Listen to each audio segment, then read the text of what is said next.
65,000 performances in 18 countries, 80 million people. Andrew Lloyd Webber's phenomenon, The Phantom of the Opera, comes to the big screen next Wednesday in select cities.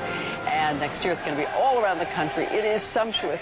It is romantic. It is The Phantom of the Opera. And at the center of it is a Scottish actor, Gerard Butler, who is in the New York Times, according to them, commanding the screen, they say, with sulphurous intensity. The man behind the mask joining us right here. Where's that sulphur? I don't know. Where's that intensity? I'm a big puppy dog, you know. I don't know where that came from. That was it's nice to have a nice review, I'll tell you. It's great. And we should say he's Scottish. Scottish, yes. Right, if you haven't guessed that yet. Anyway, is this a true story? You had no singing lessons. You go into audition for Andrew Lloyd Webber, and you only sung with like a rock band and yeah, I sang with a rock band when I was training as a lawyer, and I just did that for fun because I wasn't very happy doing what I was doing. And then when Joel came to me and said, you know, I'm interested in you for this, I thought... Joel Schumacher, the director. I thought, why me? I've never sung anything like this. So I went to a singing coach and said to her, look, if I can't do this, tell me, because I'm not going to waste any time. Because your mother, when you told you were going to audition, said, can you sing? Everybody said that. They said, I said, it's Phantom of the Opera, and I watched their mind processes. They went, really? Is it a musical? And I said, yeah. And they went, can you sing? And I went, apparently, Andrew Lloyd Webber thinks I can, you know. Were your knees knocking? Was your heart pounding? When I started, yeah. I mean, I wasn't very nervous until I stood in front of the piano, and then the enormity of what I was doing, you know, hit me in that moment, and my right leg took on a life of its own. And Simon Lee, the musical director, was going... I thought he was having a heart attack in front of me, but he was just saying, breathe. Breathe. Because you just stopped. You were going straight through. Because you get nervous and you don't have the experience, and you stop breathing, you know. So. Okay, well, let's flash forward, because here you are. We have a little clip from Phantom of the Opera. Touch me, trust me, savor each sensation.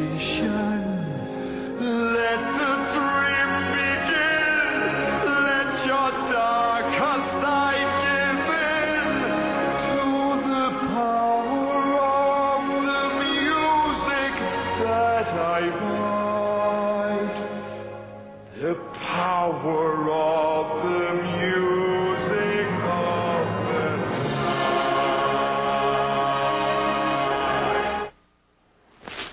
Everybody just wants to say, keep going, keep going. When you hear that music.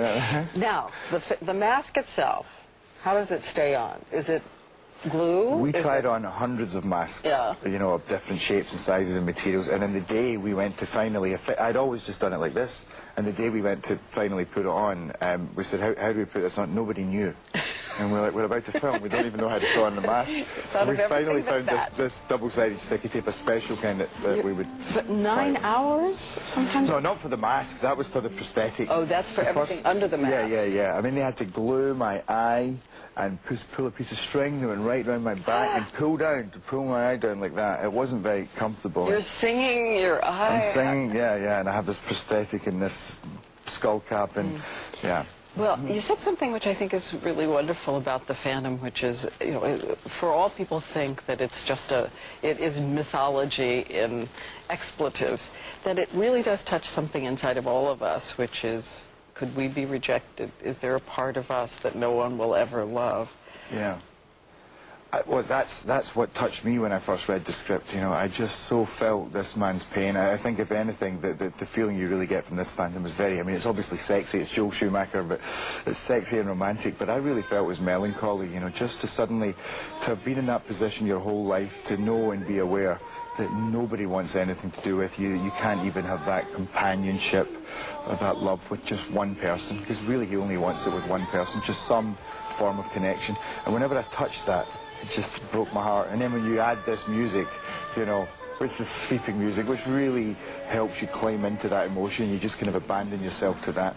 And it does, I think it touches something really primal, this kind of inalienable fear or sadness that lies within all of us, and I think maybe that's why it's been so popular around the world. I want to say that fear and sadness around the world. Everybody around the world is I know, scared. everyone wants to talk like that with that cadence there. So you're happy. This has got to be a great time in your life. Yeah, I'm happy. I mean, it's busy. I'm all over the place. It's crazy. But, you know, I've done many movies that I have to talk about that I'm not proud of and I have to pretend to be. This, I love.